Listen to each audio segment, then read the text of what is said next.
भारत और चीन के बीच चल रहे सीमा पर तनाव की खबर के साथ, जहां एक बार फिर से एक खबर आई है, एक आरोप लगाया गया, लेकिन इस बार वो आरोप चीन की तरफ से लगाया गया है।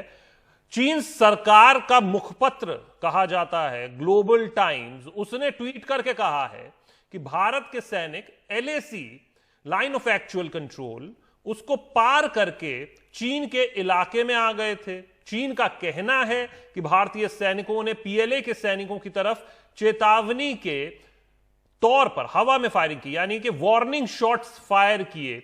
तो ये तब आया है जब अभी कुछ दिन पहले रक्षा मंत्री, दोनों देशों के जो रक्षा मंत्री हैं उनके बीच में बातचीत हुई है इस मुद्दे को लेकर, और अब ये आरोप एक बार फिर से चीन की तरफ से आ रहा है। ऐसे पहली बार नहीं है, ये जब भी होता है ये चीन की तरफ से ही ऐसे आरोप आते हैं, लेकिन इसमें दम कितना होता है वो सामने नहीं आ पाता। राजीव रंजन है हमारे साथ और कादम्बिनी शर्मा हमारे दो वरिष्ठ सहयोगी हैं जो इस पूरे मामले पर जिन्होंने नजर बनाया हुआ है। राजीव, सबसे पहले आपके पास आएंगे। अगर चीन की बात करें तो प्रोपेगेंडा उसका पुराना हथियार रहा है, एक बार फिर से उसने उसी हथियार का इस्तेमाल किया है। भारत की तरफ से अभी तक इस पर कोई आधिकारिक बयान नहीं है, लेकिन आरोप यह लगाया गया है कि भारत की तरफ से फायरिंग की गई।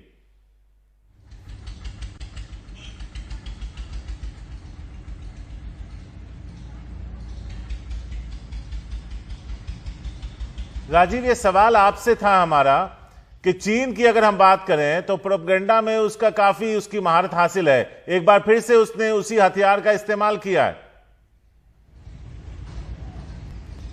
बिल्कुल आप सही कह रहे हैं जी, बिल्कुल आप सही कह रहे हैं। चीन का जो सरकारी अखबार है ग्लोबल टाइम्स ने जो आरोप लगाए थे उसी आरोप को चीनी सेना ने भी दोहराया है। खासतौर से उसका जो वेस्टर्न थिएटर है ये कहना है कि भारत ने जो सीमा पार की और उसके बाद चीनी सैनिकों पर फायरिंग किया है। सेना की ओर से हालांकि इसके आधिकारिक पुष्टि नहीं हुई है, लेकिन जो पुराना इतिहास रहा उस पर साफ तौर पर गौर करें तो ये हरकत चीनी सेना ने करती है। अगर बात करें कि मई के पहले हफ्ते में जो दोनों देशों के बीच में जो झड़प की शुरुआत हुई थी उसकी शुरुआत चीन ने की। चीन ने सैन्य अभ्यास के बहाने जो तिब्बत में सैन्य अभ्यास के बहाने अपने सैनिकों को आगे लेकर आया और धीरे धीरे गलवान से लेकर हॉट स्प्रिंग से लेकर जो पेंगोंग त्सो का इलाका है अपने सैनिकों का भारी जमावड़ा किया। और पहले चीनी सेना की पोजीशन जो हुआ करती थी पेंगोंग त्सो में फिंगर 8 के पीछे हुआ करती थी, उसके बाद चीनी सेना आगे बढ़कर फिंगर 4 तक आ गई, हालांकि अब वो फिंगर 5 के पीछे है। तो ये लगातार चीन की इस तरह की हरकत है। चीन कहता कुछ और है, करता कुछ और है। कोर कमांडर लेवल पर 5 बार बातचीत हुई, उसमें बाकायदा सहमति बनी कि चीनी सेना जो है अप्रैल 2020 के पुराने वाले स्थिति में चली जाएगी, लेकिन चीनी सेना अभी तक नहीं गई। रक्षा मंत्रियों के साथ जो शुक्रवार को बातचीत हुई उसमें भी सहमति बनाई कि भाई कम से कम आप जो है सीमा पर कोई पक्ष ऐसी हरकत नहीं करेगा जिससे विवाद बढ़े, लेकिन चीन की ओर से लगातार ऐसी हरकत किया जाता है। और वैसे भी जो प्रोपेगेंडा की जो लड़ाई होती है उसमें चीन माहिर है, गलतियों खुद करता है और जिम्मेदारी जो है भारत पर थोप देता है। हमारे साथ कादम्बिनी शर्मा भी हैं, हमारी एडिटर फॉरेन अफेयर्स। कादम्बिनी, इसको अगर पूरे परिप्रेक्ष्य में समझें, अंतर्राष्ट्रीय संदर्भ में भी समझें, तो चीन को क्या किसी बात का फर्क पड़ता है?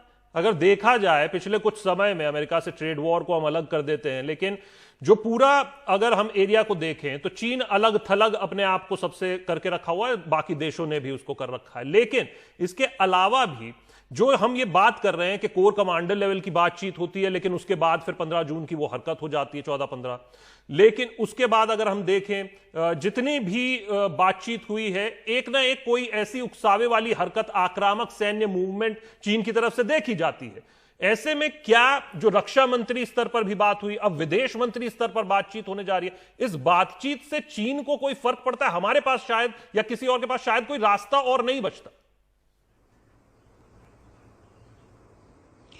देखिए, ये चीन की पुरानी आदत है। आपने जो सवाल राजीव से पूछा था उसका भी मैं आपको जवाब देती हूँ, एक एग्जाम्पल देती हूँ कि चीन की ये पुरानी आदत है, क्योंकि वो एक सिचुएशन क्रिएट करता है जहां पे वो कहता है कि सामने वाला जो है वो अग्रेसर है, और उसके बाद वो अपने आप को एक विक्टिम के तौर पर दिखाता है। उसके बाद वो सैन्य जमावड़ा वहां पर करता है। उसके बाद प्रोपेगेंडा शुरू होता है, जिसमें ग्लोबल टाइम्स जैसे जो अखबार हैं, बेसिकली जो इंटरनेशनल स्तर पर इसको रैग्स माना जाता है, लेकिन जिस तरह की बातें करता है उसको काफी ट्रैक्शन मिल जाता है, तो वो एक इसके साथ सामने आ जाता है। कभी आपने देखा होगा धमकियां दे रहा है, कभी कुछ कभी कुछ, तो ये एक होता है। और उसके बाद कोशिश ये रहती है, जो अभी जो साफ तौर पर नजर आ रहा है, भारत के साथ यही करने की कोशिश वो LAC पर कर रहा है।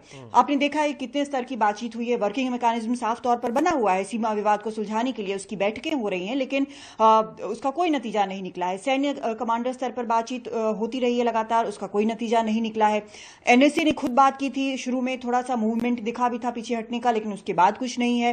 राजनीतिक स्तर पर राजनाथ सिंह ने बात की है, उसका भी कुछ नतीजा नहीं निकला है, जबकि सूत्र हमें बताते हैं कि कम से कम 3 बार खुद चीन की तरफ से ये रिक्वेस्ट आई थी कि आप हमसे बात करें, लेकिन जो उससे निकल कर आया वो कुछ भी नहीं। जो बयान आया था आपने वो देखा होगा कि किस तरह से एक बार फिर से भारत को ब्लेम कर रहे हैं।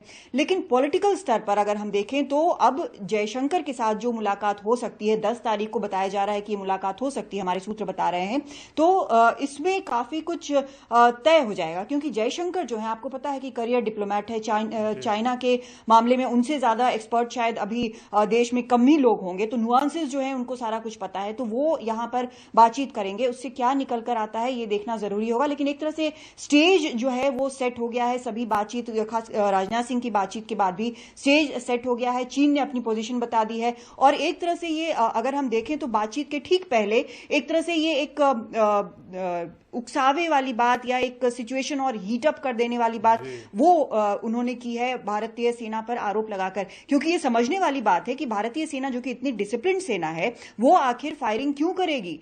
तभी हो सकता है ऐसा जब उसको साफ तौर पर कोई खतरा लगा हो। बातचीत के लिए कोई आ रहा हो तो कोई भी फायरिंग नहीं करता है, तो ये अंडरस्टैंडेबल है। तो ये अब एक सिचुएशन बना है जहां पर दोनों तरफ से एक हार्ड लाइन खींची गई है। भारत अपनी जमीन की रक्षा कर रहा है, लेकिन चीन जो है वो अपने एक्सपेंशनिस्ट प्रवृत्ति को एक बार फिर से लागू करने की कोशिश कर रहा है इस वक्त में। शशांक, शुक्रिया राजीव और कादम्बनी, आप दोनों का इस मामले पर रोशनी डालने के लिए।